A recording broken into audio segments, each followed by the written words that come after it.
Let's start with the bad ones and then slowly make our way to the nightmare fuel level jobs. Number 1. The knocker up. Imagine having to wake up for work even earlier than the everyday person. If you were alive during the 1930s, this might have actually been your job, since this was an actual profession during the Industrial Revolution in the Netherlands, Ireland, and mainly Britain.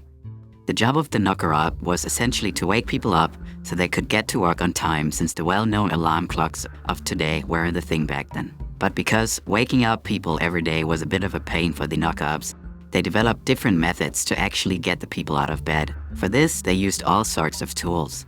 It started with them using long sticks, but that quickly reached its limit in many places, as they sometimes had to wake people in tall buildings. There are also reports of some of the knocker-ups having to throw small rocks and high up windows exactly for this reason. Children or old people that couldn't properly throw rocks at the windows would also have to use pea shooters on some occasions to reach the windows. The job was generally paid very poorly, with the workers only receiving a handful of pence per week. The good thing was that it was generally an easy job and could be done before the actual work of many people as a little bit of a side hustle. But socially, the profession wasn't really seen as respectable and was usually laughed at or seen as embarrassing, since the people doing it were mostly considered poor. For the people relying on them, they were very important, as missing the start of a shift often had serious consequences. Because of the backlash from workers showing up late and blaming the knocker-ups, they were sometimes not paid for some of the days they worked. Working this job meant taking a huge amount of responsibility just to get a loaf of bread and a beer at the end of the week. This even with the possibility of not getting paid at all, or in worse cases, even getting fired. Another factor that made this job really bad was the fact that it wasn't uncommon for knocker-ups to get robbed in the early morning hours while patrolling the streets. They were often on the move in complete darkness, especially in winters. So, lots of fun getting up early to face a large risk of losing more money than you'd gain in the next 4 weeks anyways. The job of the knocker-up basically died instantly with the arrival of wind-up alarm clocks in the 1950s. By the 1970s, the profession was completely eradicated. However, the mornings today still occasionally find a way to ruin us, even without a knocker-up hammering at the window. Number 2. The mudlark. The work of a mudlark was simple, but excruciatingly brutal at the same time. In the late 18th and 19th century, mudlarks were basically self-proclaimed beachcombers, looking through the mud and dirt that was washed up on the shore of riverbeds at low tide. It was mainly done in London, in the Thames River, as valuables were often found there. Even though it was occasionally possible to find something valuable, the payout was often not even worth it at all, since the searching process took many hours and was only possible during low tide. The workers were usually children or men who weren't able to make money in any other ways and were also poor. Because of this, many mudlarks didn't even wear shoes or any form of protection. Without proper equipment, the job turned into a serious and sometimes even life-threatening hazard, as they could cut themselves on glass, spiky sticks, or other sharp metal in the ground. These little cuts and pokes often were not even noticed and treated, which resulted in workers getting sick from diseases, worms, bacteria, or straight-up blood poisoning. A tiny cut wasn't considered a big deal, right up until your arm fell off. Then it was more of an inconvenience. Even though there were reports of people still mudlarking after losing a foot, it was also not uncommon for mudlarks to find carcasses of animals or even sometimes humans that had drowned in the mud. The thick sludge was far from ideal to comb though, as it took lots of strength and endurance to wade through, things neither children nor old men had. You could say, in a way, mudlarking was democratic, since it only hired those who were too old or too young to complain about it. Some workers went to extreme methods to get more valuable items, such as trinkets, coins, or anything worth more than the usual finds like rope, bones, metal, nails, or fishnet. Those who ventured into sewers or underground canals faced an even greater risk. Many inexperienced mudlarks would get lost or stuck with no chance of beating the rising water, dying a lonely death in the London sewer system. The job was considered so brutal that many actually preferred jail over doing the profession. After all, why suffer outside for free when you can suffer inside with catering? There, they would also at least get a dry bed, clothes, water, and food. All things not easy to obtain as a mudlark. However, in London's jails, there were also other struggles to face as well. The job of the mudlark finally died out in the mid-20th century, when people weren't as desperate anymore and could live a comfortable life instead of walking through mud that tried to kill you at least twice a day. Number 3. The royal food taster. Working as a royal food taster was a big job market in ancient Rome and the medieval Renaissance. This was mainly due to the fact that many of them would die from poisoning at some point in their life. The job of a royal food taster was to make sure the food was safe to eat for someone else. The process included taking bites from the food meant for a person of importance, such as monarchs, for example. Other people would watch and determine if the food was safe, depending on the taster's reaction. If the taster got ill or shown signs of poisoning, the food would be thrown away. Career progression usually involved either promotion or burial, and most went for the second option involuntarily. Sometimes assassins who wanted to poison monarchs even used slow-acting poison. This then completely defeated the purpose of the food taster, as it only worked for detecting fast-acting poisons. This shows how deeply flawed the idea of the food taster was, since many slow poisons were already widely available. The royal food taster laid their life on the line every day and faced the fear of death every time they tasted a meal. But apparently, if a taster didn't show symptoms and there was still poison in the food, the fault was placed on the taster, and they often received the penalty of execution for it. Though sometimes it wasn't necessary to execute the taster, the poison usually had handled that part.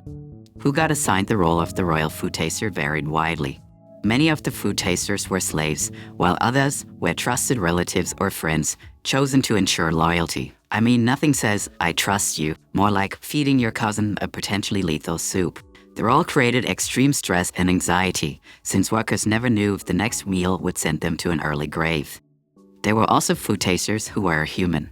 A good example of this was Napoleon Bonaparte, since he had a dog as his food taster.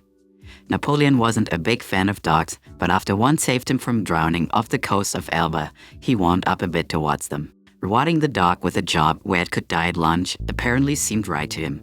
At least he didn't end up getting poisoned. Number 4. The rat catcher. The rat catcher's job was to find rats and kill them to thin out their population. It became necessary to reduce damage to food supplies and to slow the spread of the bubonic plague and the Black Death between the 14th and 20th centuries. Their job was simple: reduce the rats before the rats reduce everyone else. This job often included getting up close and personal with the rats that carried deadly diseases and could spread illness to the workers.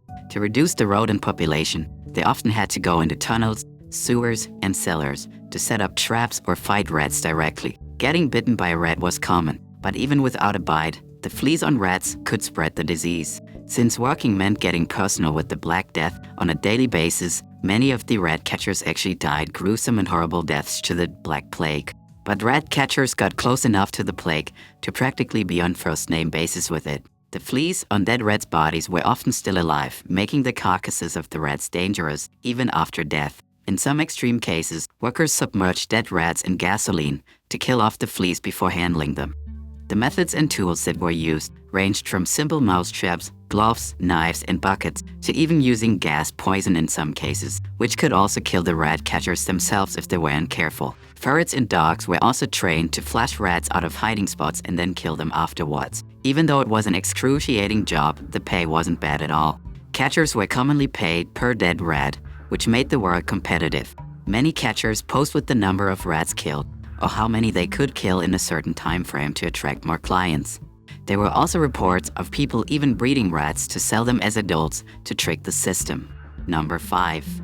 The medieval executioner. Medieval executioners had one of the worst jobs. They were tasked with carrying out punishments ordered by courts. There were different types of executioners as well. Some of them were called hangmen and others were called deadmen. The hangmen were responsible for hanging criminals, while the headmen were responsible for beheading criminals. Even though the job made enough income to live on, it was still based on performance. If the executioner couldn't kill the criminal in a certain number of strikes, they would face a pay decrease or in some cases even get fired.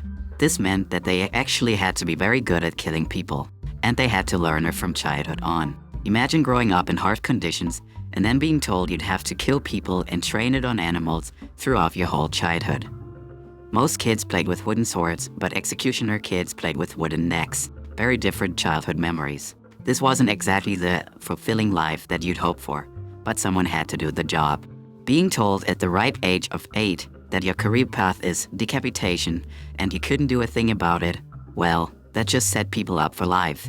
Even though they did the dirty work, they were hated and seen as evil by the general public, who usually watched the executions happen live. In many cases, people cheered out of bloodlust. Next to executing people, they were also employed to torture or punish criminals without killing them. This often included chopping limbs off or removing teeth by brute force. The social backlash from doing this job was so severe that executioners often had to live outside of town. They couldn't go outside without being spit on, cursed at, or even attacked in rare cases.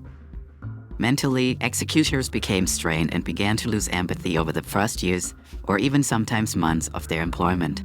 Executioners didn't really die out, but rather more forms of them appeared in the 18th and 19th centuries. For example, the firing squad became a common execution method during this time.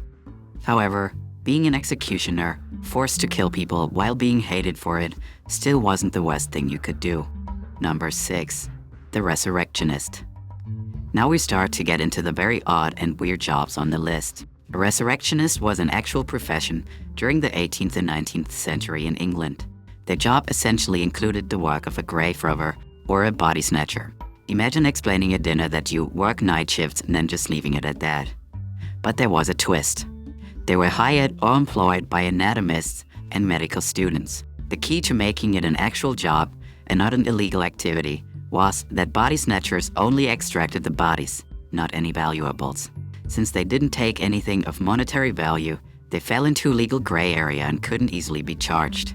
They basically found the perfect legal loophole. You can't rob someone if the only thing you take is the person. Despite not being fully illegal, the job was still brutal, as workers had to extract bodies from beneath multiple layers of defenses designed to prevent that exact thing. The richer the dead person was, the harder it usually was to get the body, since families had started preparing for body snatchers as the profession gained attention. Breaking open a grave and extracting the body often included hours of hard labor, using tools like crowbars, hammers, axes, shovels, or rakes, and then sometimes even pickaxes had to be used. It also often left workers traumatized. They showed signs of psychological distress from being around dead people constantly. It wasn't unknown for relatives of the deceased to also confront them about this. Because of that, resurrectionists rarely stayed in one place for too long to avoid conflict. Apparently, it was hard to set down roots when you were busy digging up everyone else's. Number 7. The leech collector. The leech collector, also called the leech gatherer, was a person who literally farmed tons of leeches for medical use. The profession became popular in 19th century Europe as the demand for leeches went up. Leeches were used for bloodletting, which was a process that included removing a certain amount of blood from a person to treat diseases and illness. Funnily enough, bloodletting rarely had the desired effect, since the side effects included susceptibility to infection, sepsis, or even hematoma, all of which could easily kill the patient. So while the reason leeches were needed was unreasonable, the job itself was also extremely dangerous. Imagine standing knee-deep in cold swamp water, waiting for leeches to attach to your body so you could pluck them off and store them in a bucket. Using your own body as bait was bad enough. To that came that standing in cold water with open wounds could easily cause infections and in some cases even chronic blood loss. But it didn't usually end with a mild infection. The workers often ended up getting malarial fevers, rheumatism, or sepsis. The fact that the job was to basically get yourself a sepsis so that someone else could then also receive a sepsis was already stupid enough. But in extreme cases, leeches even burrowed beneath the skin if they were left unnoticed. This meant workers had to cut open their own leg to find the leech and remove it, then close the wound, often without proper medical care. It just so happens that President George Washington actually also died due to bloodletting by leeches. Apparently, he woke up with a sore throat on December 14th, 1799, and had a medical examination because of it. After some procedures, his doctors believed it would be a good idea to remove about 40% of his entire blood supply. He died that evening, and it all started with a sore throat.